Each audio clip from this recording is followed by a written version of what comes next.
Welcome to the Switchblade Sisters Social Club, a true crime podcast where two sisters exploit their worst fears for your entertainment. You're welcome.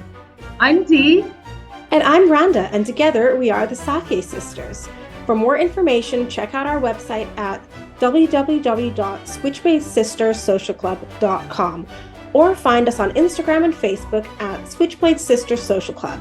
Thanks for listening.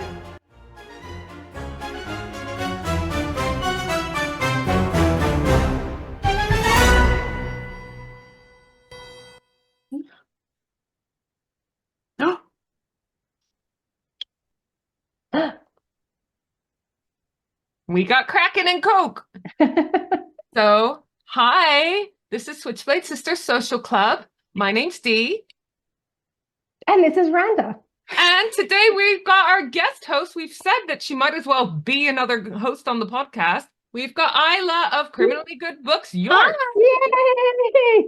Thank you. So, before I forget, I should say that this is a true crime podcast where two sisters plus Isla exploit their worst fears for your entertainment. You're welcome. So, Isla, you are joining us for the intro because we talk about you literally in every episode. As you know, I love it. I love it when we have like a friend guest. I know, a guest friend. So, a guest friend, a friend guest.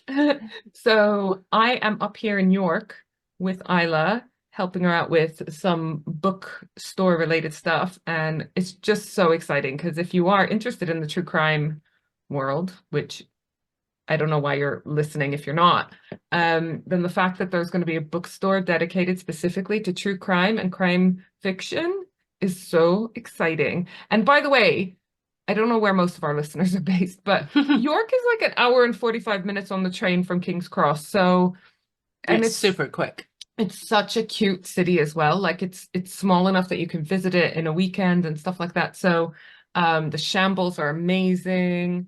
So, you know, make a little city break of it. Come and visit Isla. She'll chat to you. Oh, please come and visit. I have one burning question, which is why the fuck are two of us in pajamas and you're wearing a leather jacket in your own house, Isla? So basically, it's been full on since we got home after interviews today. So, and also, I don't have full pajamas. I sleep in the nude. Nudie. I'm like Marilyn Monroe. I just put on some perfume. Chanel number 5. As someone who has shared the room with her many a time. I wear my Colin Sutton fan club t-shirt. That's the only thing I ever wear in bed. Oh my God. Hi, Colin. Because podcast timing is not linear, by the time this episode comes out, Isla's shop is going to be open. I'm so excited about that. I'm so excited. And can people buy online, Isla? Yeah, so Dee and I, will be setting that up next week.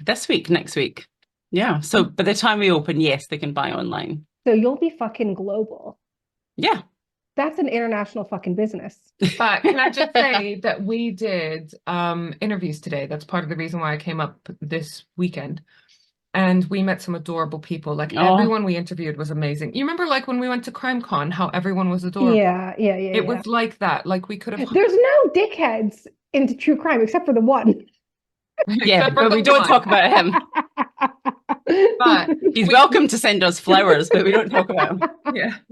Still waiting for that duel. Every single person that we interviewed, we loved. Oh God, wanted them all. Yeah. Oh shit! What are you gonna do? And they knew their stuff. Like they were into crime. Oh. They like knew. They were like also like really sympathetic, like not voyeuristic into the victims, and like they knew everything. They listened to the podcast. So what are you gonna do? What are you gonna do? Well, the point is, we haven't picked yet, but whoever we do pick will be adorable. We know this because everyone we met today was adorable, amazing, well-informed on the... It's so difficult. So they were amazing. So even if you come to the store and you don't see Isla, whoever you meet at the store, say hi, have a little chat. They're absolutely adorable. Oh, I feel terrible for the people who are so good and not going to get the role. Well, there's going to be seasonal work available. There's also going to be event work and so forth. So we're hoping that we can involve everyone, because Isla really wants it to be like a hub for the community as well. So hopefully there'll be lots of other opportunities to get involved in everything. But the shop is looking amazing. I've seen what books she's put in her shopping basket. Oh, Randa, Oh. honestly, like if you like shopping, this is the worst thing because I've got deals with all the main publishers, and the amount of books we've got in the basket is just insane. And it's so good. It's like a kid in a candy store. It's just honestly absolutely amazing. Amazing. And the merch. Oh my God, the merch. Do you know what? I think you have to mention your mother's book covers. Oh yeah. So Mama Hams. So she's called Mama Hams because my nickname. She thinks we swear too much, but she does occasionally listen to the podcast. She does. She has to skip through the swearing. And yeah, so she does love it. But she's called Mama Hams, and she basically made 75 book covers for different sizes of books. But we went and got this amazing, amazing fabric from a store in York, which the names, it's called Bugweeds in York. Shout out to them because they were amazing. And we get a 15% discount from them as well because we're a local business. We're all about supporting local businesses. And the fabrics are just absolutely fantastic. So blood splatter, loads of criminology ones, like cipher, codes. Just tons. Oh, I loved it. I stuff. love that photo of all the book covers. And she's made so many, and they're lovely. I use one to put my Kindle in when I travel, and then yeah, it's absolutely amazing. Love, love, love, love. So there's going to be so much cool stuff in there, not just books. There's going to be lots of gifts. I love an upsell at the counter, you know, on that person. See, Yes. I basically, so when we interviewed today, we said, you're not allowed to lie. If you haven't read the book, don't bullshit. If you haven't read it, you haven't read it. But you say to the customer, like, what is it you're trying to look for? Like, what is it? Do you want police procedural? Do you want prison books? Do you want true crime? Like, whatever. And if you've read something or can recommend it, do that, but don't lie. And also, and everyone answered, you know, brilliantly. But in terms of like the upsell, yeah, we'll have some things at the counter. But well, why did you talk about lying when I said I love an upsell? What made you go to that? Well, because one of the interview questions was, what if someone comes and asks you about a book that you haven't read yourself? Yeah. So obviously the right answer was any answer that didn't involve lying about having read the book. Like, I haven't read it, but my colleague loved it, or I haven't read this one, but I've read something else by the author, or you know, this one's been very popular with the customers, or it's won this award or whatever. But also what I was getting at with her ADHD brain is that in a roundabout way to get to the punchline. Is that she also was saying we're not going to be upselling and blah, blah, blah. Oh, what the fuck? I love she that was shit. also like, oh, if people come in and they don't buy anything, that's fine. I was like, well, you want some of them to buy something. But you want them to come back. We need to impart some Arab spirit on you. But the upsell, everything is a money-making opportunity. Oh my God. But you know when you go into some shops and like you get to the counter, it's like, would you like a bar of chocolate for a Yes, pound? and I want all of that. Yes, and I do. Why would you want all of that? Some of us are liars, and you yes, put something I under want our all that noses, shit. I'm like, yeah, of course. You say to them, why have you not sold me the cheap bar of chocolate? Yeah, Am I not good enough for your chocolate? Like, sell it to me. Do you know what I mean? I'll buy it. It's like when people drop into your DMs and LinkedIn and they try to make conversation. Just tell me what the fuck you're selling. I'm probably going to buy it. Just let's cut out this small talk. Just tell me what the fuck you got, and I probably want it. Yeah, you know. Give me the price outright. Like, just. I know they're there to buy. Okay, so I might actually do some upselling now that yes, order bumps. We've partnered with an amazing charity called IDAS, so IDAS. Check them out. Shout out to them. We'll put a link in the show notes if you're in New York. They're absolutely amazing. So they're a refuge, and they also work with males and females of you know, domestic violence and sexual violence, and they are absolutely amazing. So we're partnering with them. So we're going to give them a donation every year, and also a percentage of like certain products we're going to give to them. We're going to do events with them. We're giving them the event space for free. So yes, we're really excited, and they organization really good, and they've recommended loads of books already. Like, you know, we met with one of their participant benefactors. I don't know what word you want to use. Someone that had counselling with their services, and she said they were absolutely fantastic, godsend, lifesaver, etc. So yeah, just fantastic organization. So link in the show notes if you're in the York area or whatever. Have a little look. They are amazing, and it's very exciting to be partnered with them. So, yeah. we're just so excited. But yeah, it was about time we got Isla. Isla, Isla! don't go. Deanna, You wanna sounded stay? like Isla. You sounded like so like Italian Isla, mama. why don't you stay? Do you want to stay? Well, I don't want to stay because, well, I do, but I don't. But also, I'm going to be in the corner eating, so it's just going to be crunchy. And Look, Deanna then- No, always because eats. I put down my Kraken and Coke because I could hear the crackle of the Kraken, and I was worried. I'll edit us out. Look, Isla, you don't got to worry about I'm this. just There's gonna no tell us five- professionalism here. Deanna's drunk Gonna half tell the a time. story. Yeah, I'm fucking wasting Okay, And my- my episodes are under researched most of the time. I mean, what kind of this is why the shit show. So can Aaron put Ivy to bed? can't even put himself to bed. Of course he can. She's got my phone, so it's fine. So if I suddenly have to go, it's because of that. But can I sit in the bed and like munch my salad? And course it's you not can. just healthy, it's also garlic bread. I'll relay any feedback she has, and maybe she can pop back and give some thoughts on the case. I have just to say that your eyelashes are amazing. Oh, thank you. Here we Because go. nobody 20-minute wants to- conversation I about her know eyelashes. nobody wants to fucking listen to me talk about my eyelashes anymore. No, like but I because you have upsold it in the past. Like I'm sure you I probably haven't got some upsold kind of... it. And I don't even have an affiliate scheme with them. I Yet. tried. I tried. They haven't What did replied they to that say? DM. Did they not know how much you talk about them on our podcast? I messaged them through our podcast account on Instagram and I said, look, I talk about your eyelashes all the goddamn time, not just on the podcast, but to fucking everyone, you know? And She's like hyper fixated on these. yes, because they're a game changer. I've But seen them and like I've seen the kind of the things they put them on. I can't touch my eyes. I have a phobia of eyes, and I get my sensory lashes issues. done every 3 weeks. We met at an eye charity.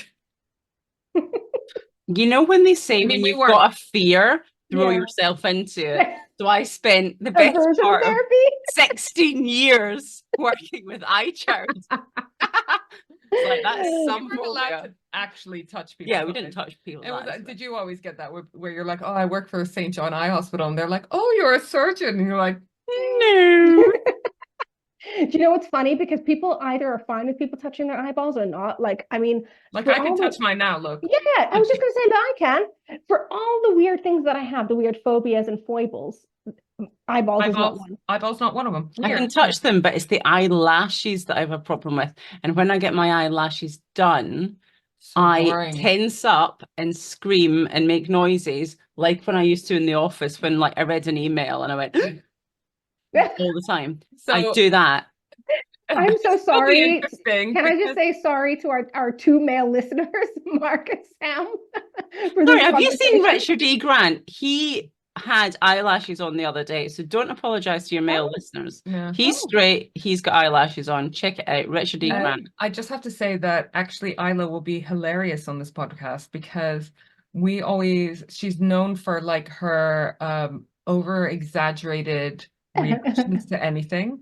So like literally it takes a while to get used to, but like having worked with her in the past in the same room and stuff, she'll be like, and you're like, oh my God, what's happened? And it'll be like, oh, I just got another email.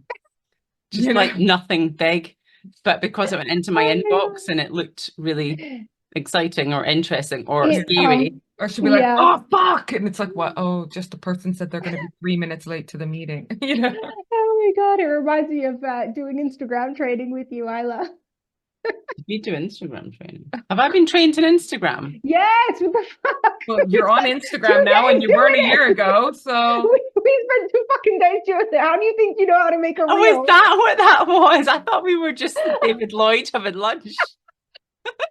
Oh my God, you see, remember that's when I how was fun like, my social media I'm training going is. outside for 5 minutes. Have you got her? Are you watching her? Because someone needs to be monitoring her at all times. Well, that was time well spent then, you know. Yeah. Well, don't no. worry, I've learned a couple of things. I know what Canva is now. We went to the pub Mhm. after, and you would have been so proud. After our interviews, went to the pub for a debrief, meaning a crack and a coke. And I went up to the bar, got a drink, came back, and Isla was like, "Oh, hang on a minute, I'm just making a story." Did you Oh. like my story, Randa? Did you Let me have a have you look. even looked at it? I will look. It's our first event with Ian Moore, who's an author, cozy crime author. He's done like Death and Croissants. So we're What's doing it's the 14th of March, and You know it's what? in I don't the think this museum in- podcast Oh. is coming out until Oh. it's coming out before that. So Do check Exciting. out Criminally Good Books, 14th of March. There we are. Check it out. At the Our best library. students. Library in York, yeah. That's our first event, 14th of March. All right. So I'll tell you what, Isla, you got to stay here when she tells us, gives us the reveal. All right. So can you do, you know the line? Just tell me the fucking story, Randa. Okay, so I'm going to give you a clue, D. And if you can't guess it from this clue, then I know you don't know the story. Okay. Okay, so it's a murder Mhm. today. Okay, the clues are Jane's Addiction and Red Hot Chili Peppers. Dave Navarro's mother. You, oh, you do know. For fuck's sake. I don't know. Oh. I don't even know the first word you said before chili peppers. Oh, D knows everything. Oh. Also retired goth. Oh, Retired. There's very no much- such thing as a retired gothy. There is when you're wearing Care Bear pajamas. I would like to. The heart is still black. Yeah, The but what heart are is they? black. Yeah, but Oh, you're but wearing. I've got my favorite murder socks on. I can't. Yes, I can't. okay. That's- So you know the fucking story. Yes, but I want to hear more. Oh. All right, wait. I gotta say, Dave Navarro, guitarist who used to play in all the bands. He also used to Yeah, play you with, like, definitely Nine Inch fancy him. Nails. 100%. Yeah, he's I didn't totally did D's type. fancy him. Still do fancy them. Do you know? Let me just show. Let me just show Give a I visual, that picture, yeah. right? So he was like this guitarist, super hot, played in all the bands that we used to like as teenagers, and Don't do That's any all I wanna spoiler say. alerts for me. okay. So this is him now. How do I bring up a 90s picture? There, that looks like a 90s one. Yeah, this is a bit older.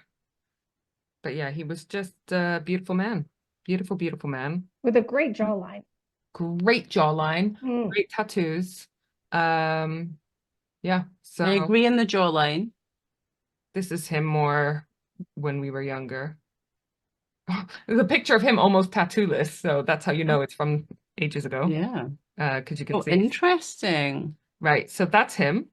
Yeah, and his mother is no longer with us. And Well, I'm that is gonna- the story that I'm we're going going to to sit cover. in the bed while you Well- cover the story. We might as well just fucking skip to the people's pulse then.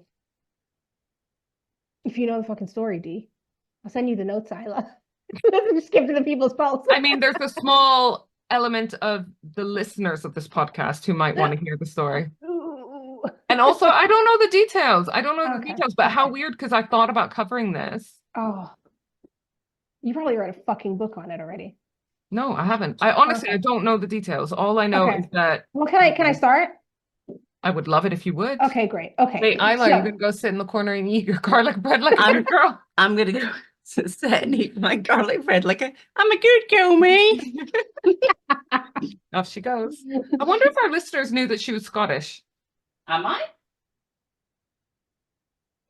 Yeah, she's been on the podcast before. Or was Huh? it the Patreon? What? Isla, she's been on the podcast before. Maybe just Patreon. Oh, she was on the Patreon, yeah, where I did an update on CrimeCon Yeah.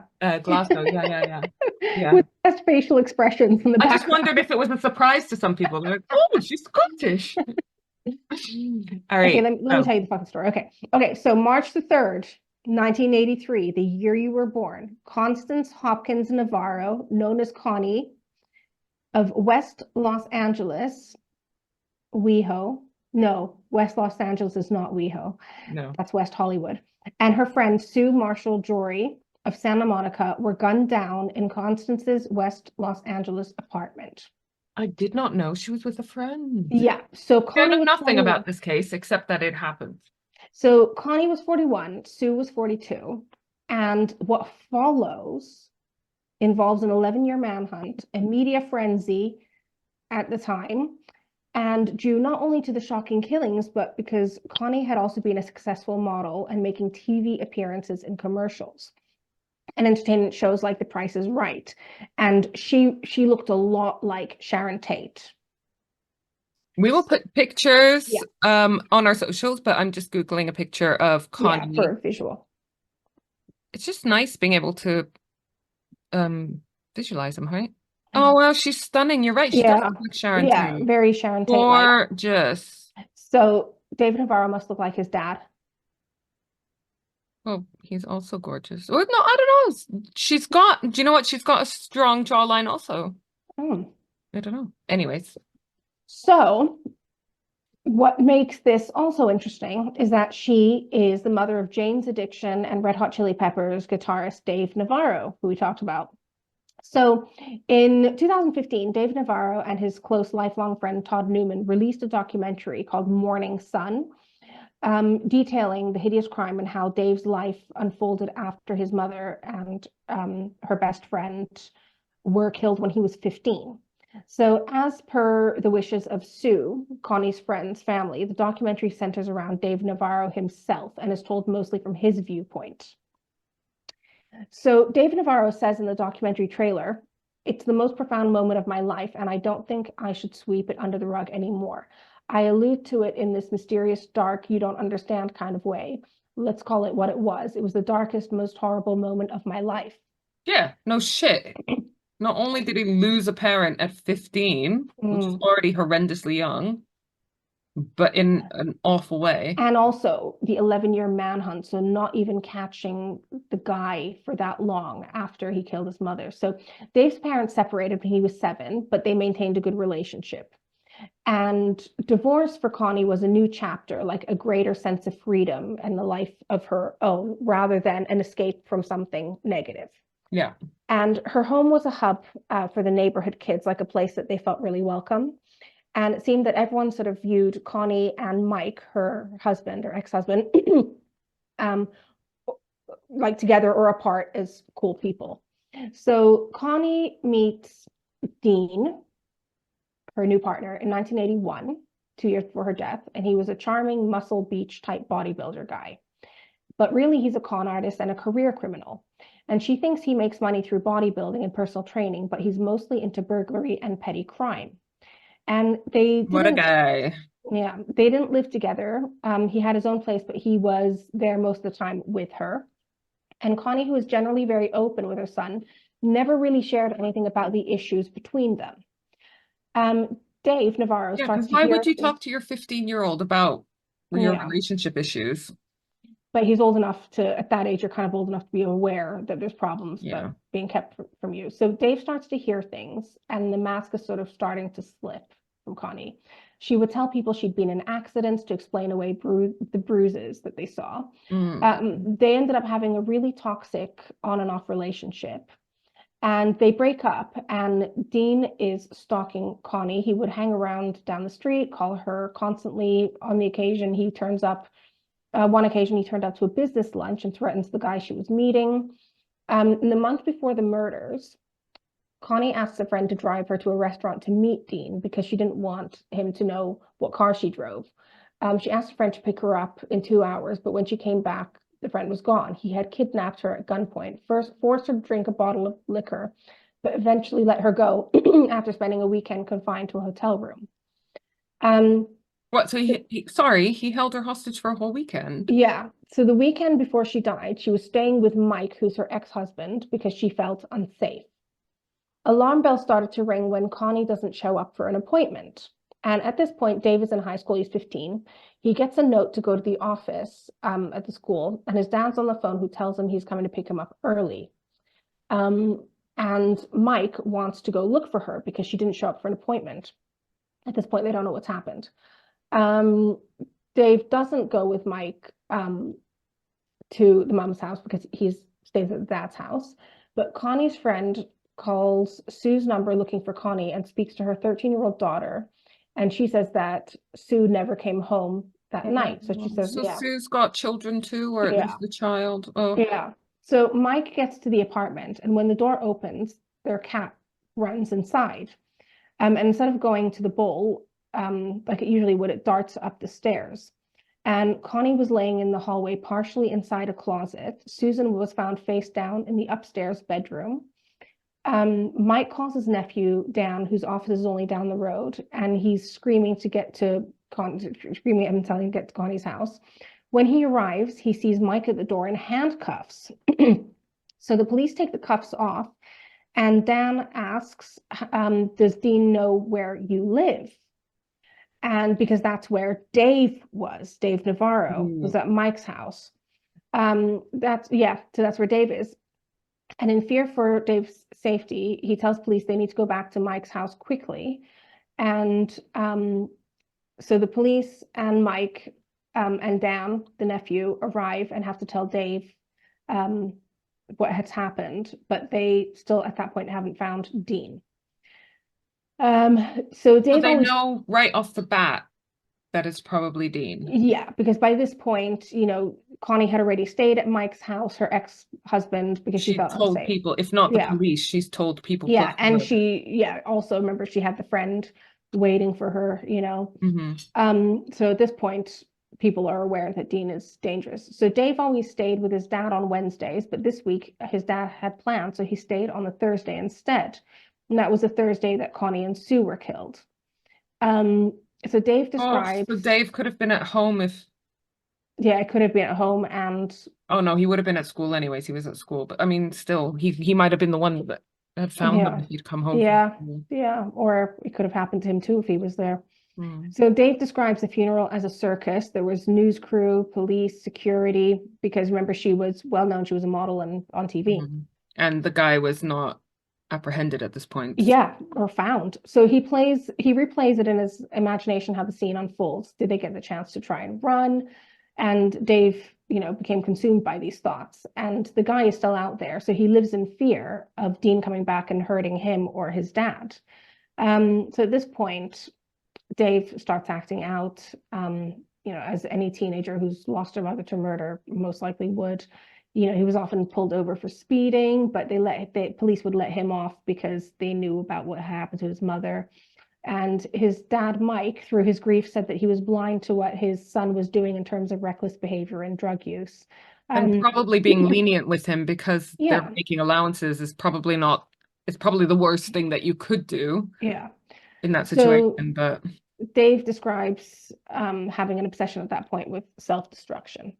Yeah. And so 1987, this is 4 years later, Ralph DeFonso, an FBI detective who has been working on this case for a few years, for the last 4 years, he pushes to get John Riccardi, which is Dean's actual real name, on the FBI most wanted list because he believes this kind of person is going to kill again and he's a real threat to the public. So this most wanted status means flyers with his face are plastered everywhere, but they don't get any leads from it. So Ralph DeFonso, on a hunch, starts to look at plastic surgeons. Yes. Oh, he's clever. Isla just went, Yeah, I know. This is an interesting twist, huh? Especially because we're quite early on. Yeah, I know. You know what I mean? I was surprised about this because I didn't even really think that it was that much of a thing, plastic surgery then. No, which is because we're still talking in the 80s, aren't we? Yeah. So, yeah. So the FBI sends flyers to every plastic surgeon in the US and they find something. So they turn to TV show America's Most Wanted. And after an episode airs, detectives get a tip that Riccardi, so that's Dean, is in Texas. So 1991, they got him. During his arrest, he's cocky, smooth talking, and really arrogant. FBI agents said that when they caught up with Dean, he was living in a stylish Houston apartment filled with cash, jewels, and other evidence of a lucrative burglary trade. He even had a tape of the show in his briefcase, America's Most Wanted. The episode about him? Yeah. During his testimony, Dean maintained his innocence and denied accusations that he harassed, threatened, and stalked Connie during the months of their 2.5-year relationship. And he is performative in trying to gain sympathy during the trial. He's saying he can't hear and asks for a listening device. He's hunched over. He's basically being the con artist he always was to manipulate everyone. Ugh, do you know what that reminds me of? Sorry. The Golden State Killer, when he was finally caught, granted he was in his 60s or whatever, but there's footage of him in his cell, like climbing on his desk and whatever, like he's quite an able-bodied 60-year-old. And yet when he goes to trial, he's in a wheelchair. I'm a decrepit old man. You know? So his own mother testifies that he called the house and told his father he had killed 2 girls. She describes her son as angry and arrogant, and he was describing it as if the girls deserved it, the girls being Sue and Connie. So the trial lists lots of stalking evidence, which Dean mostly shrugs off. And according to documents, the defendant left Los Angeles immediately after the killings, abandoned his car, his motorcycle, his apartment, and virtually all of his possessions. So he fled. And at the defendant, i.e. Dean's apartment, the police found ammunition, 3 handguns, a shotgun, and a box for a 38 caliber Colt handgun. But they did not find the ammunition for the handguns. So at the time of his arrest in 1991, the defendant was living in Houston and making a living as a burglar using various aliases. So still doing the same burglaries he was in Hollywood or in Los Angeles. So according to FBI, Dean was a suspect in more than 100 burglaries in Chicago, Los Angeles, Miami, and New York. So this is like a career burglar, you know? Then, interestingly, he had undergone plastic surgery to his face, having his nose shortened and a mole removed. Evidence found inside his home in Houston that a few days after the killings, he had obtained documents instructing how to change his identity. And by the end of the month, he had applied for a passport under the name of another person.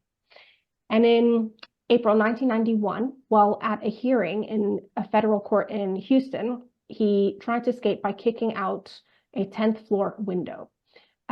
He remained on the ledge of the building for almost 12 hours, threatening to jump, but was eventually coaxed back inside. 12 hours is a long time to be on a ledge, isn't it? You'd get cold on the 10th floor.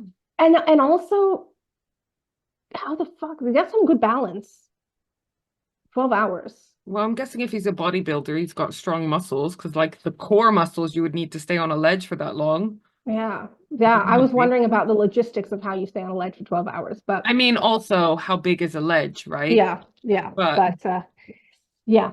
So Dave was a key witness in the trial, and he recalls an incident that took place in the apartment. So one day he's home sick from school, and his mom has gone for a run, and he's watching TV in his room. He hears loud noises and spots his mom's ex, Dean, on the balcony taking one of the glass door panels off of its tracks. So trying to break in. He panics and hides and isn't seen.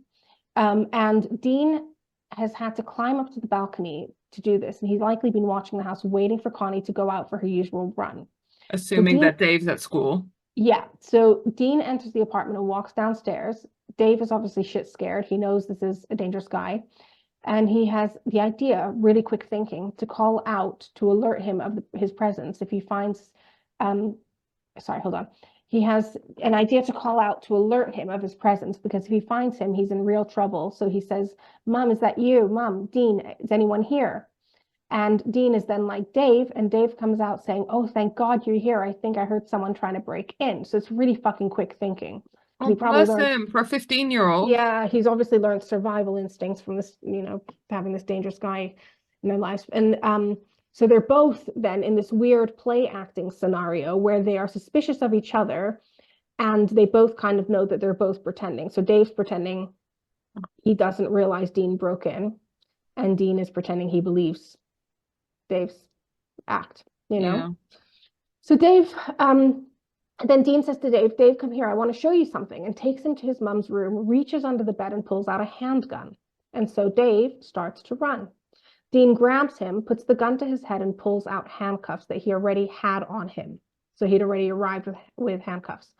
He takes him to the bathroom and handcuffs him to the toilet, where Dave is there for about half an hour. And then he hears his mom come home screaming, "Where's my son?"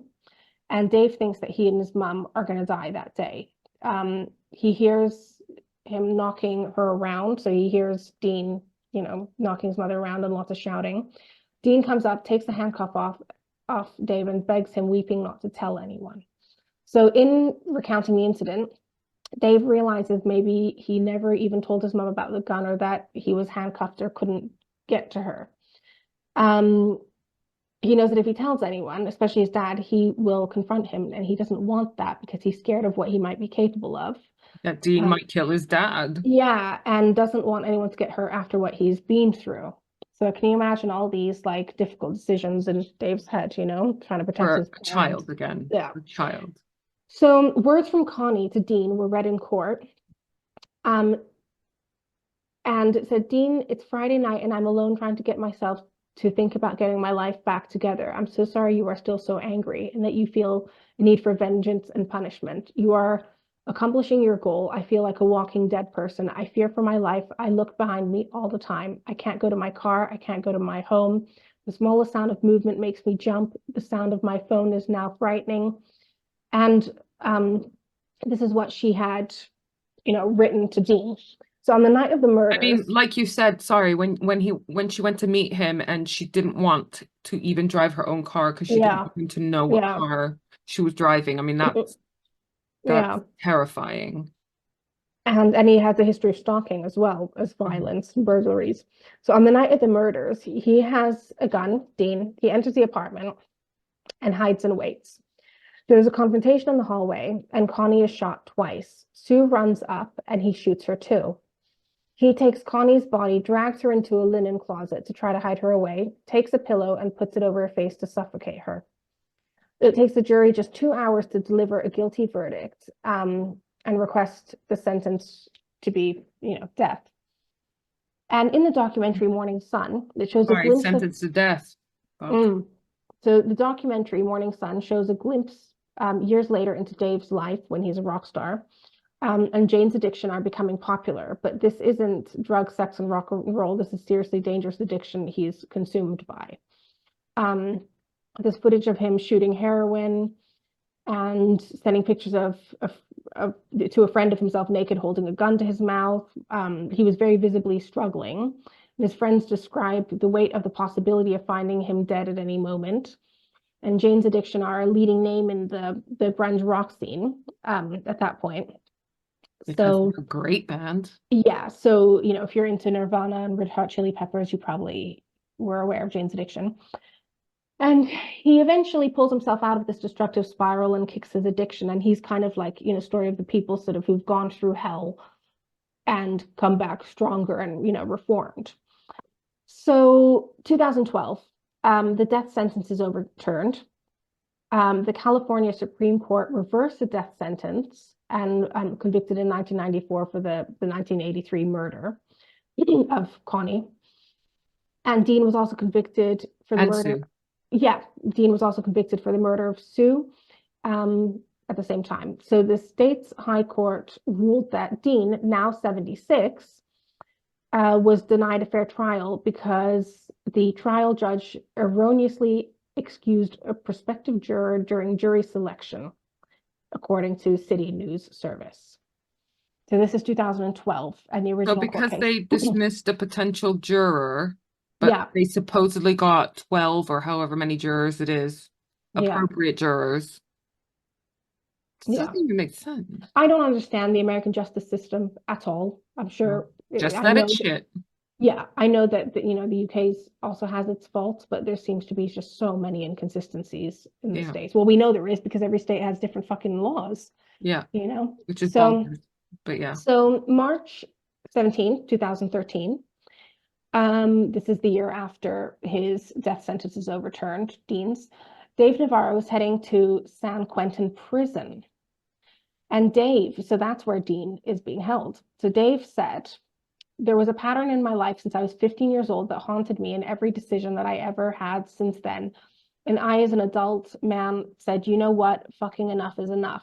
And he said, I haven't seen this guy in 30 years. My intention to see Riccardi is in my mind the last step in basically turning this thing inside out every fucking which way I can look at it. And it's the last fear. It's the last door that I can walk through. There's no fascination with his psychology. This is a completely different thing. This guy didn't like the answer he got, so he killed my mom, and that's the bottom line. And he says, Riccardi let my mom off the hook, really, because if he wanted to hurt her, he should have taken me out because I was the one person she loved more than anything in the world. That would have made her suffer. So after Dave Navarro goes to visit Dean in prison, Riccardi, we should call him, he's talking to his friend Todd, who he makes a documentary with. And Dave said he was not there to drag stuff up, but to look him in the eye. And every time he came close to the subject of the murders or his mum, Dean would divert and start talking about random, unrelated stories. And since the visit, he's flooded with memories of his mum, how warm she was with her friends and neighbors, and the music that was always playing in the house, and the way she would twirl her hair when she was on the phone, the things that he misses, you know, about her, the things that he forgot about, rather than the tragedy that overshadowed all of that. So He probably repressed so much. yeah, so for him it was almost a therapeutic, conclusive thing to go and visit Riccardi in prison. And he said that the memories of his mother are no longer shrouded in sadness. And he ends by saying that it's pretty beautiful. So Imagine sitting opposite a person that has done I that. don't know how people do it. The strength it must take and the trauma it must cause you, and the wounds it must reopen to sit opposite them, you Like, know? I always think about, do you remember Larry Jean Bell? Mm, The mum and the sister of Shari mhm, had to sit opposite the guy who had kidnapped her and tortured her and killed her mhm. because they were helping the police to get a confession, and they knew Yeah, how important it was. yeah. But just to be able to sit opposite the person Mhm. I mean, I don't even know how people sit in court with the people. No, I You know what know. I mean? Oh, I Yeah. can't even.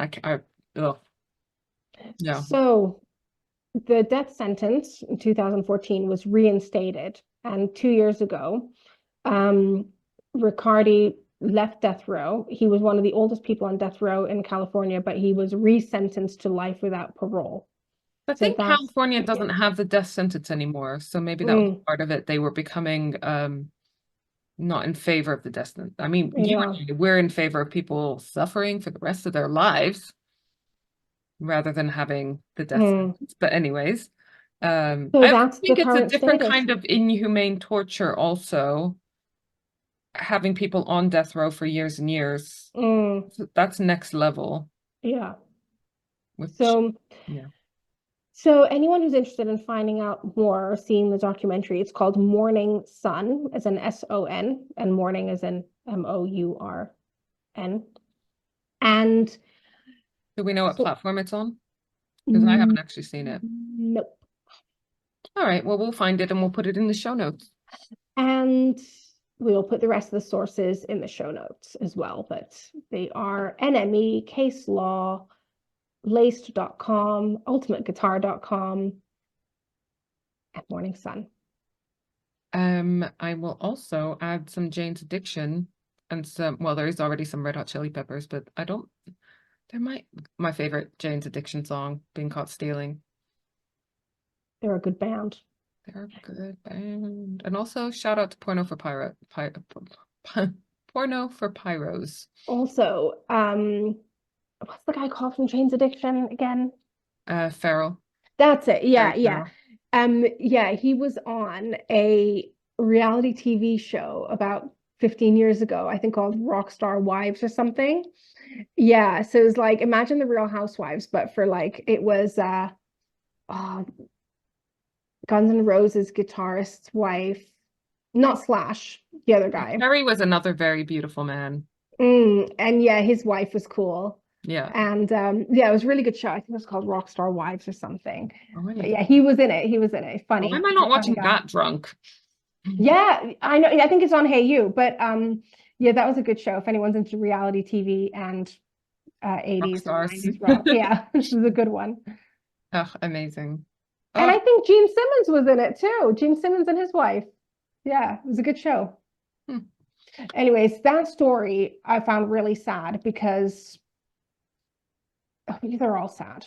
But the fact that he was 15 with so much weight on his shoulders, having a mother in a relationship like that, where, you know, he's constantly in fear, you know, of his mother's life and being so aware of it. And then also just living with that afterwards, you know, also 11 years before the guy was convicted and, you know, found and and then then knowing the effect it had on him, where he went on to become a heroin user, which, you know, may or may not have happened anyways, but clearly that was a contributor. And knowing what we know about all those, I mean, how many musicians in that circle on that scene that actually lost their lives and so forth, you know, and he could have been one of them very easily. And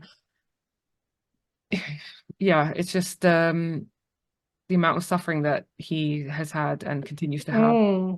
Yeah, yeah. I was completely unaware of this story before. Yeah, no, it's a terrifying. Yeah, I don't like telling the murder ones. I'm gonna go back to Well, fraud and can I catfishing. just say, can I just say that I don't know what platform it's on. I want to say Amazon Prime, but Dave Navarro hosted a show about tattoos. Yes, I do Tattoo remember. Masters, I want to say. Hmm. It's hilarious because like I don't know why anyone goes on this show because it's kind of like The Apprentice or a bunch of other shows where you're like you're set up to lose. Like they're given 5 hours to do whole back tattoos. Yeah, we watched it together, I remember a few years Yeah, ago. and it's like, that's not how you would operate normally. You would take as long Mm. as you need to take and therefore be able to do a good job and blah blah blah. So it's just bonkers the tasks. Um, but it's also quite fun, obviously, and quite Mhm. entertaining. Oh, and you know what? That show was, it shouldn't be funny, but it was. When people, didn't they get surprise tattoos or something? And they didn't know what it was going to look like in some of the tasks. And then the Yeah, some people of were really, them, and you and then the always have people were someone really who's not happy. unhappy. Yeah. Oh, it was like, in America's Next Top Model when they get a haircut they don't like, but this is worse. Yeah, This is for yeah. life. But yeah, the people who got tattoos they didn't like. Oh, I mean, But it's okay, like, there's why are these people cover-ups, going but on it? Because again, you're just set up to lose and to look shitter than you I are. know, I know, I But know. anyways, but Dave Navarro's on it. So Yeah, what was it called? We'll find out what it was I called. think Good it's show. Tattoo Masters because there's another one called Best Ink, which is exactly the same show, Mm, but yeah. different network probably. Um, yeah. So, you know what we got now? Well, first of all, we're going to bring Isla back for this because she's finished her garlic bread. Okay, ready for the And we're going to take a quick break. Okay. Hi. Hi. So back for part 2. And we've got Isla. I finished Isla's my garlic back. bread. She's eating her garlic bread. I can, again, confirm. And what are we going to have now? People's pulse. People's Yes. pulse. People's pulse. So, the So, backstory of this People's Pulse is that I have PMS this week and I wanted to do a ranty People's Pulse topic. I know, why that face? You're familiar with us. We talk about everything. So, but then Deanna vetoed that topic because I think she thought I was going to just sound like a fucking asshole and that we'd I lose this. didn't. Our director of internal affairs did. I didn't Oh. listen to the voice notes. Is that your mum? Because no, that's Sam. Hi, Sam. Because actually I had finished like a long day of work and I came back to my phone and when you're like overwhelmed by the amount of messages that have somehow Yeah. accumulated. Yes. And I had about 30 voice notes from my sister Mhm. and also a bunch of voice notes from my mom. And I was like, do you know what? I can't. Someone's Yeah. died. What's happened? So director Oh of no, I just was ranting. I just had to have director a of rant. internal affairs, Yeah. Sam, and you had a chat about it. Yes. And he And filled I me felt in better. I felt better after. top line about it. So which was interesting. But Wait, yeah, what? so What? he What'd gave you me say? the top line. He Oh, okay. summarized you for me. He was the filter. Yeah. And he agreed with me, to Yeah. be fair. But anyway, the topic did not get approved. It didn't go through it didn't get past the approval process. So we're doing a lighthearted one today. And the topic today is Deanna's choice, favorite 90s movies. Now, I have to say, you know what I normally do when I post on socials You tag about Isla. yeah, I tag people, as many people as I can remember, so that Is I get that why it responses. keeps coming up in my message? I Yes. wonder why. Yes, Isla, we did this in our training that you don't remember that we had for 2 fucking days. 2 solid days that she 2 came solid all the way days. from York to London for. I don't fucking remember any of it. So, but interestingly, this topic, I didn't tag anyone. And because I don't want to annoy people, but we had like 9 responses. So I was like, whoa, instant. So this is a good question.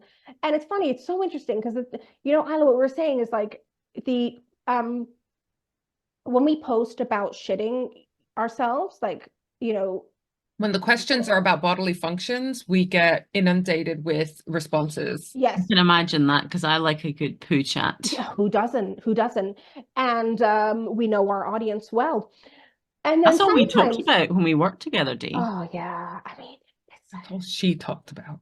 like a top 5 topic of conversation, isn't it? But then other topics that I've posted about, I think it was what's the worst thing you do for 100 pounds. I find that fascinating because that tells me a lot about a person. That's Not the so next one. popular. I want the next one to be, what would you do for 10,000 pounds? Or a Okay. grand. Let's go to a grand. I feel like a grand is still too close to 100 pounds. Okay, Mhm. okay. Let's make okay. it more, let's jump up in significant jump. Okay. Yeah. Be interesting to see if there are Because more 10 grand, responses. like I said, is like a luxury holiday for a month. Yeah, so we're giving people advance notice now that you've got time to think. You've got thinking time. Extra thinking time about the next people's pulse question. Mhm. So I expect responses, please. But the topic today is very lighthearted. And I think last week, didn't we do favorite 90s song? Yeah. And that was a good one. We went down That was a memory good lane. one. And we now have a playlist, a Spotify playlist. So if you search for Switchblade Sisters Social Club on Spotify, you will get this podcast. Oh my God. And a 90s playlist, which Ah. is a lot of our favorite songs, a lot of the recommendations that came off the back of We all heard it here first. Yeah. Including myself. Mhm. So today's I topic sent you a link. Share it on our socials. I sent you a link to it. Well, I'll share it. Okay, good. Now that you reminded me. Today's topic is favorite 90s movie. And oh my God, people have opinions on this one. Good. You got thinking time. Oh no, I think you're in here. You're in the DM. No, I am here and there twice. But Okay, cool. I made a mistake. You made it. So as per, I don't have my own answer prepared because I know that someone's going to say some of my answers and then I'm just going to agree with them. So basically, we're going to start. So we have friend of the show, top true crime toddy, our Stephen Keogh. Oh, Former Scotland Yard detective. His books And a will hunk. be, of course, in Isla's Mhm. bookshop. 100%. They're already in my bag. And his TV show is coming out in March, I think 20th of March, I think. We'll put that in the show notes. Is it? Okay. Stephen Keogh, what a hunk. Okay, so he says we're all going to agree with this one. It's a great choice. Pulp Fiction, all day, every day.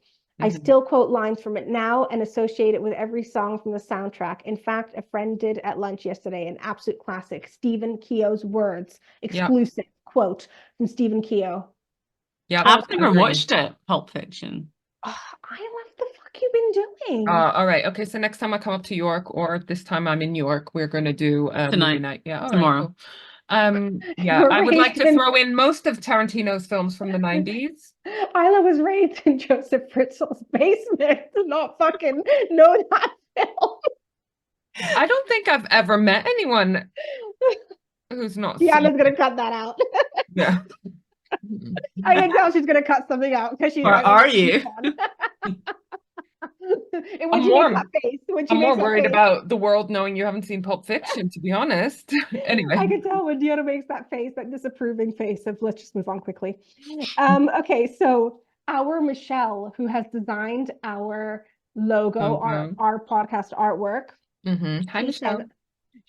I'm reading all these like verbatim, but also I've not seen them before. Okay, so this one is easy to choose. She says, my absolute favorite movie and an amazing crime story set in the deep south of the USA was a past and present storyline threading through. It has the amazing Kathy Bates, Jessica Tandy, and the sublime Mary Stuart Masterson. Yes, she was in Betty and June, I think. Was she? I think so. Yeah. It's a story about love and murder and finding yourself and your vagina. Wait, what is the name of this film? I'm getting there. I didn't expect that, Michelle. My favorite line has got to be, face it, girls, I'm older and I have more insurance. And she says, I should perhaps tell you the name of it, shouldn't I? It's not a guessing game. She says, it's fried green tomatoes at the Whistle Stop Cafe. I fucking remember that film. Remember? I haven't seen it, but I remember it. Like, Isla, what the fuck you been doing? This is like going to be the, playlist for films for Isla to watch, basically. You got homework. Okay, so, our friend Coventry Karen, she says, this is another classic. Scream, that's my favorite 90s film. The whole franchise is, and then she puts Chef's Kiss. Yes, agreed. What else is in the franchise? All the other Scream films. Scream 2, Scream 3, Scream 4. Okay. Next, we're getting on to you, Isla. About to open the DM. There's two. Oh, I love. Okay, well, your first one's from the 80s. That's a mistake she made. And your second answer is shit. It was from 1985. Which I say shite. It was from so okay. So you said, and I agree with you. It's an amazing film, The Goonies. Great Hands film. down. But yes, Okay. 80s. Okay, I'm glad you had some consciousness of this era. You watch some films. Yeah. Okay, yes, 1985. Yeah. Moving swiftly on. So then, okay, our Sam. Wait. Did Isla not give another answer? No, second it was answer the was shit. second. The second one answer- was, oh shit, I've made a mistake right. from 90s. Yeah. 80s. Can I just say Natural Born Killers? Was that that was 90s? And the soundtrack, shit list. Shit list. Even can I just say Juliette Lewis, who I know she's in a band herself, isn't she? She sings. But she does I think she even wrote it herself. She does. There's nothing bad that Juliette Lewis has been in that I can think of. No. What's Eating Gilbert Grape? Amazing. Amazing film. Yes. And Natural Born for, Killers. For like so many I want reasons. to add What's Eating Gilbert Grape to the list of amazing Yeah. films. Oh, it's hard, that film to watch. Hard film. Great film though. Yeah. And also Clueless.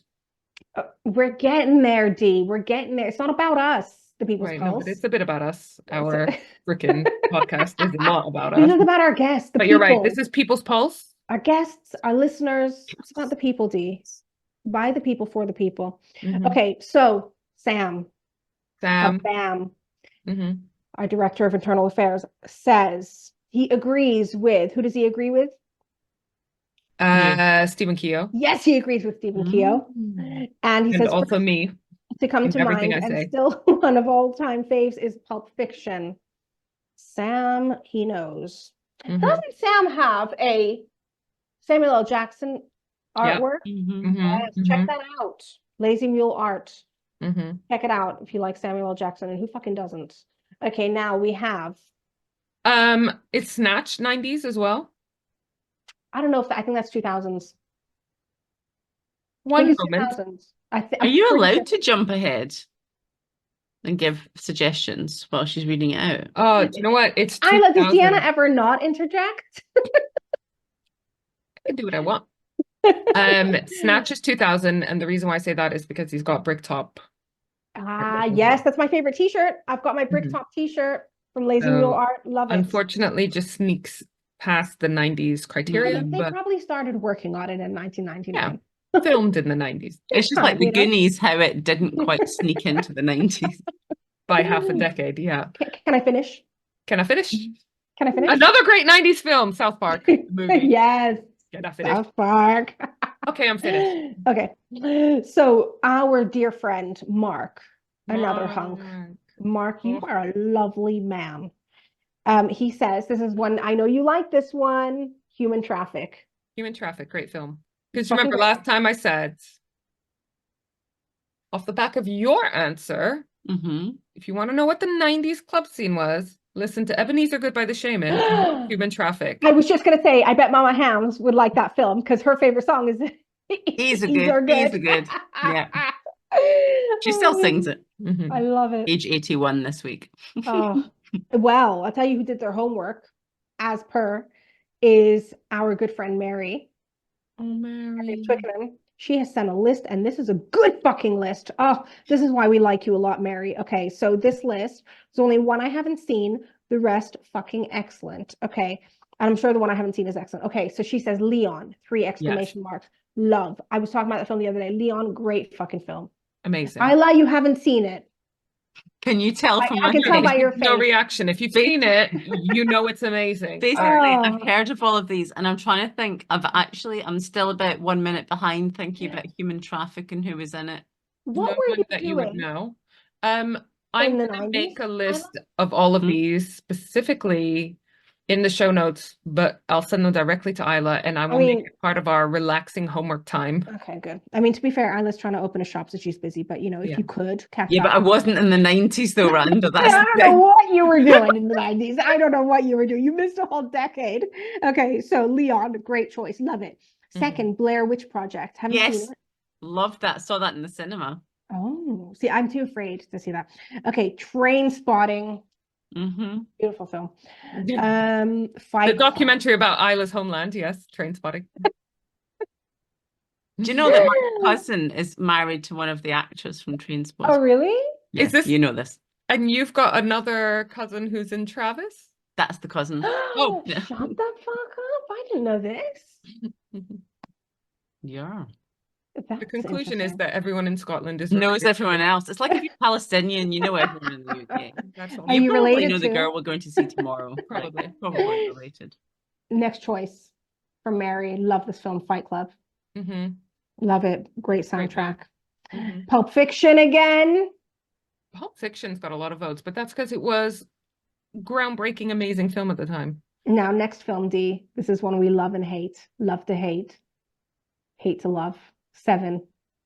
Yeah. What's in the Love it. box? Don't look in the box. I love it. Oh, you've seen it, Isla. I love it. Like, absolutely love it. See, that's my kind of film. Oh, you know who I love? Morgan Freeman.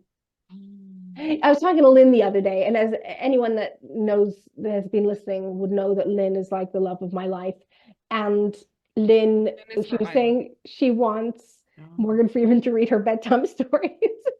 He does. Like, he does Oh. do that on the Cam app. Yes? Oh What? my gosh. On the Get Cam? free Oh, calm. Calm. You're saying She's calm. saying calm. Say it again. the Cam app. Oh, okay. I didn't know that. Oh my God. Okay, I'm gonna. Oh, that's interesting. I'll You tell can her. do the free subscription. Uh-huh. And you can like, yeah, I used to listen to Morgan every night. Morgan Freeman, what a great voice. Okay. Then we have our Lucy B, regular contributor, essential pillar of this podcast. And she says, you're gonna, this is one of ours, D. This is the first one that came to mind when I thought of favorite 90s films. And it's not Clueless, but just Oh, I think know of what it another is. guess. It's the one with the time travel. No, Bill and Ted's Excellent Adventure. no. First, I thought you were gonna say Back to the Future, and I was like, I love 80s. Deanna, Urban damn the Legend. man. Huh? Damn the Empire man. Records. Yes, Save the Empire. Yes, Empire Records. Oh, soundtrack. Beautiful. Mhm. Sorry, what's the name of the movie? Empire Records. Oh my God. You We need to, will- as a about to open a retail establishment, an independent retail establishment, you need to watch Empire Records as research for opening this Is it business. crimey? No. But see, But it's like a documentary about like what not to do. yeah, but the things that I watch, if you think about the ones that I Yeah, knew, yeah, was yeah. Blair Witch and Seven. So like they were kind of like Yeah. not very nice, gory, crimey. So Okay. What's in the well, Pulp box? Fiction anyway. You know, Pulp Fiction is quite crimey. Yeah, I know, I- and I kind of know of it. favorite scene in Seven. Well, favorite is the wrong word. Is the gluttony one because I Oh can relate yes, I was I can about to say relate that. so much. Okay. What about the skinny man on the bed that they think? Oh God. Oh. She's Then we like me. have. We used to work together. Then we've got our dear Karen, our US Karen, and she Oh, says, Karen. Deanna, this is a great film. And I forgot about it until Karen said it. I was like, yes, we used to love that film. Okay, it's one with Danny DeVito. Twins? No. Give us a clue. My. Cousin Vinny. Isn't it great? That's a fucking good film. Thank you, Karen. I'm gonna rewatch that one. I hope it's on Yeah. Netflix. I've forgotten about that one. Oh, it's a good Oh, one. God. Again, Danny DeVito. What a lovable guy. Right? Why aren't you watching It's Always Sunny? In He Philly. He is Everything I in. love. He is Mm. in. Okay, he's not in season 1. They bring him in season 2 as the dad of 2 of the characters. But Mhm. season 1 is still funny. It just gets even better when Danny DeVito comes in. I've been saying since our season 1, I'm gonna watch it. Yeah. I will. Okay. And it's then perfect, like 22-minute long Oh, episodes. that's You know good. what I mean? That's good. Did I you like see that. what Danny DeVito did a couple of years ago on a plane?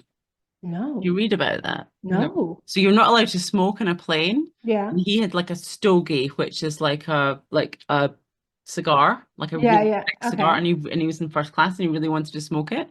Yeah. And the air steward or stewardess said, okay, you can smoke it if you get every single person in this plane to agree. So he Mhm. went to everyone from economy right through business, first, whatever, and every single person said yes. That he was allowed to Oh, keep because it. he's a decent guy. He But it, like he asked. spoke to everyone, he spent ages chatting to them all Oh, and everything, oh. and then they said yes. And See, that's how good a guy he is. I mean, some might say that he shouldn't like inflict it on people in a plane, but the fact that he went and he asked and took the time because to like otherwise he wouldn't have been allowed to smoke it, to be fair. But so he kind of he had was probably to. gagging for it, and I can relate when you're gagging. You're like, you just want to fucking smoke, You need to, but he still took the time to have all those conversations. Yep. That's cute. That's a cute story.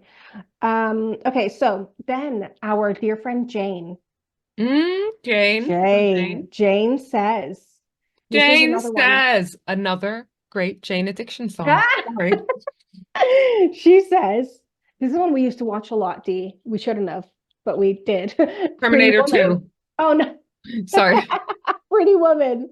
Pretty Woman. Yeah. That's one we watched on Oh, I loved repeat. that. I was going Yeah. to say Nightmare on Elm Street because that's what I used to watch. Okay, now that My sounds 10th birthday party, I got all my friends round to the house, and my dad took me to Blockbusters, and I got to choose 5 movies for my friends.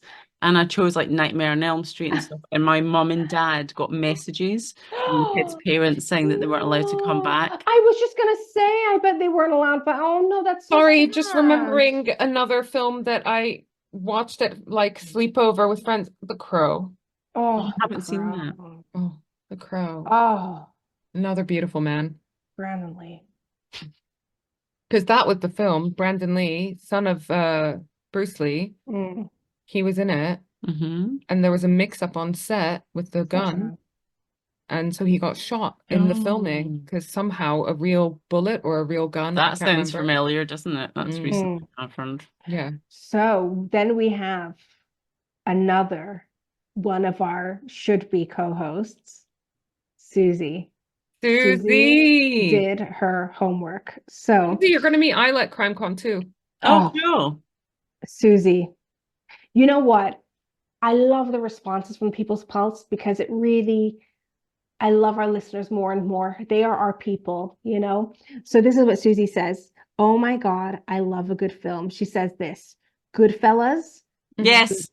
Casino. Yes. Oh, she likes her mafia. Yeah. There's like a mix here. Yeah. Saving Private Ryan.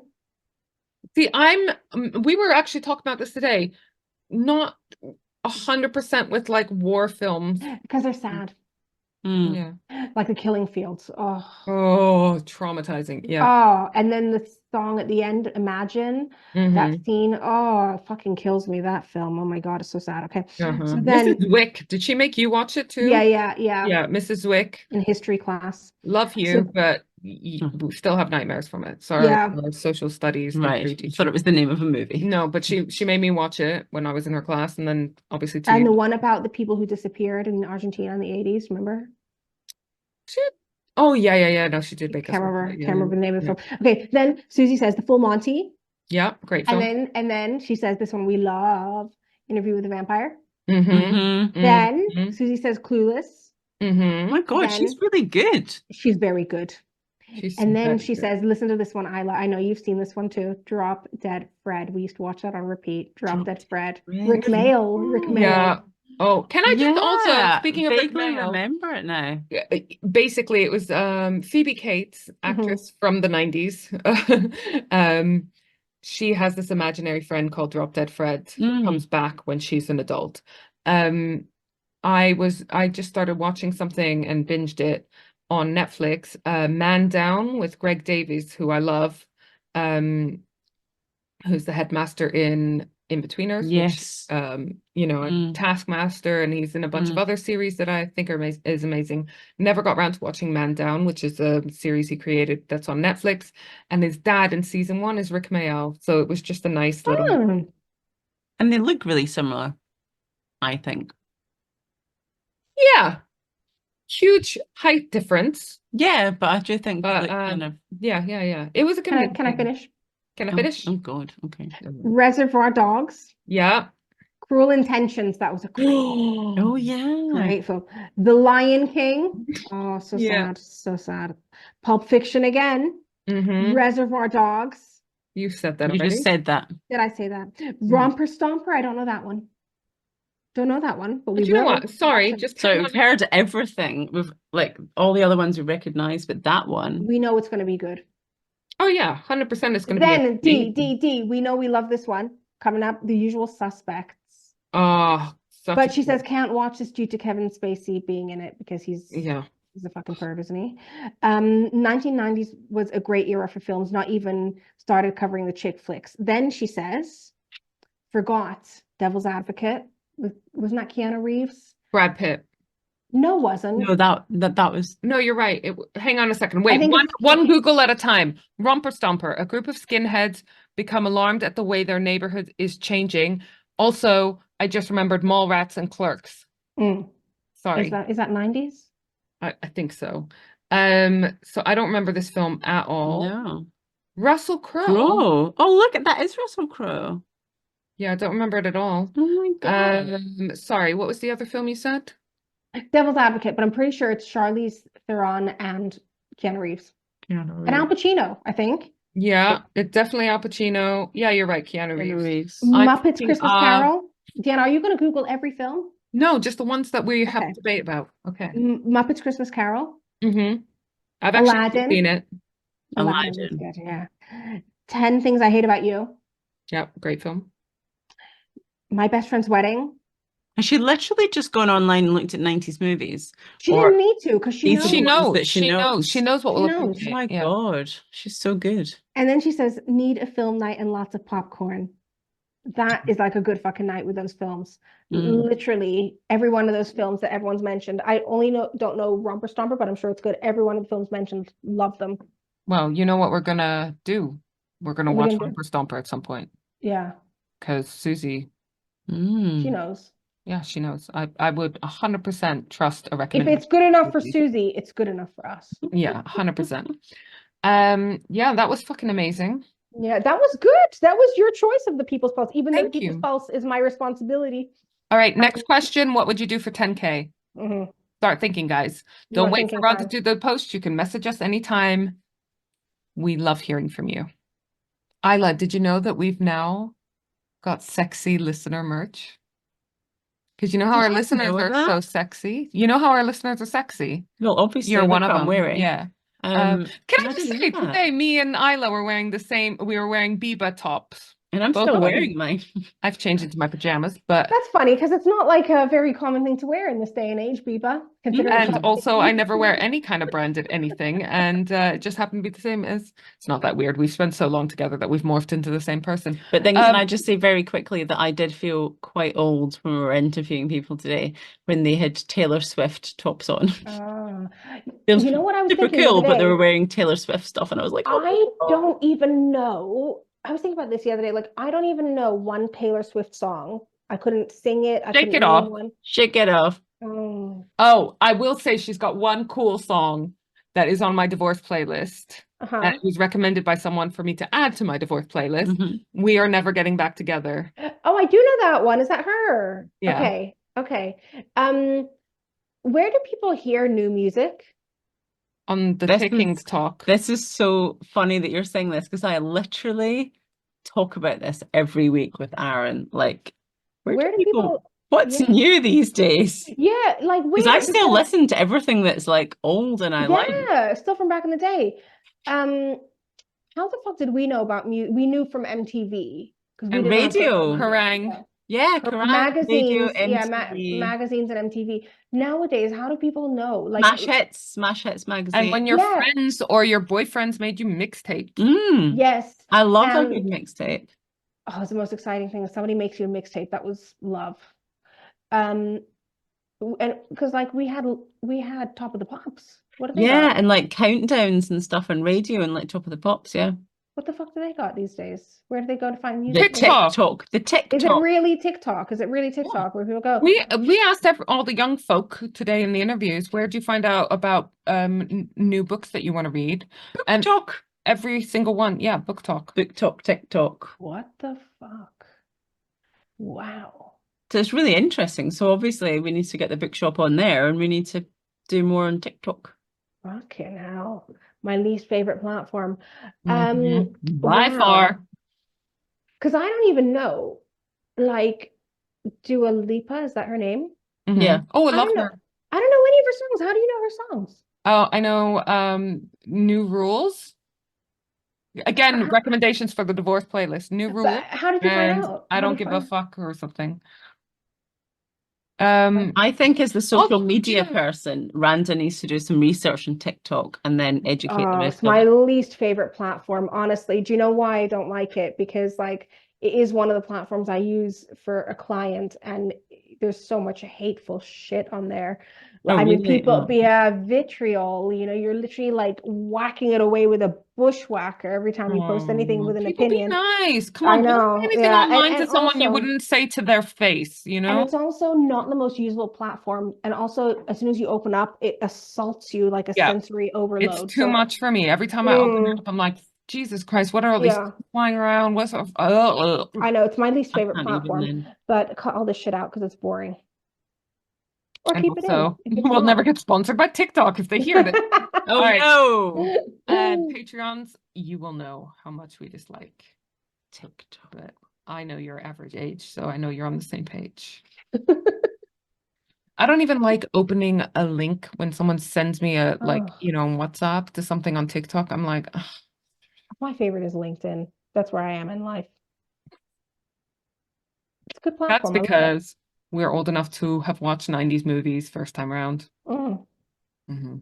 Oh my God, someone named the movie today. It, yes, Yes. one of the Oh. one of the very young candidates. Don't talk about it because I'm fucking Uh, sitting where I'm sitting in the all right, pitch okay, never black. mind. But basically, Oh, she was let me. talking about when she Oh watched no, it's Green not Knight. black. Your security lights just come on behind you, so there's someone in the garden. Oh, shut the fuck up!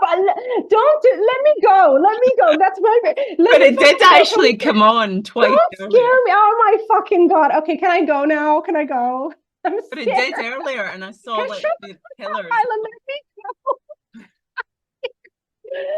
Okay, can I go? Scared Promise, her I off promise the it did podcast. though. 'Cause I'm I saw your scared now. I have to garden. go I thought it upstairs. looks really lovely. There's Okay, let me go. I'm literally in pitch black conservatory with my pitch black garden, which is on a fucking graveyard. So let me just go. Let me go. I'm done. We're Okay, done love here. you. Let's take that fucking microphone off. We're done. I love you. Bye. Bye, everyone. Bye, You're sexy listeners. Bye. Bye. Hey there. Thanks for being a loyal listener. Do you need a new website or want to boost your social media performance? Or do you hate podcast editing?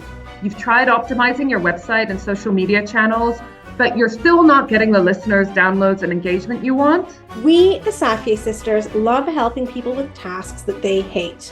We know a thing or two about podcasts, websites, and social media, and we love working with other podcasters and business owners. So why not head over to switchbladesisterssocialclub.com and go to our Work With Us section. We believe in collaboration over competition. A rising tide raises all ships. Bye!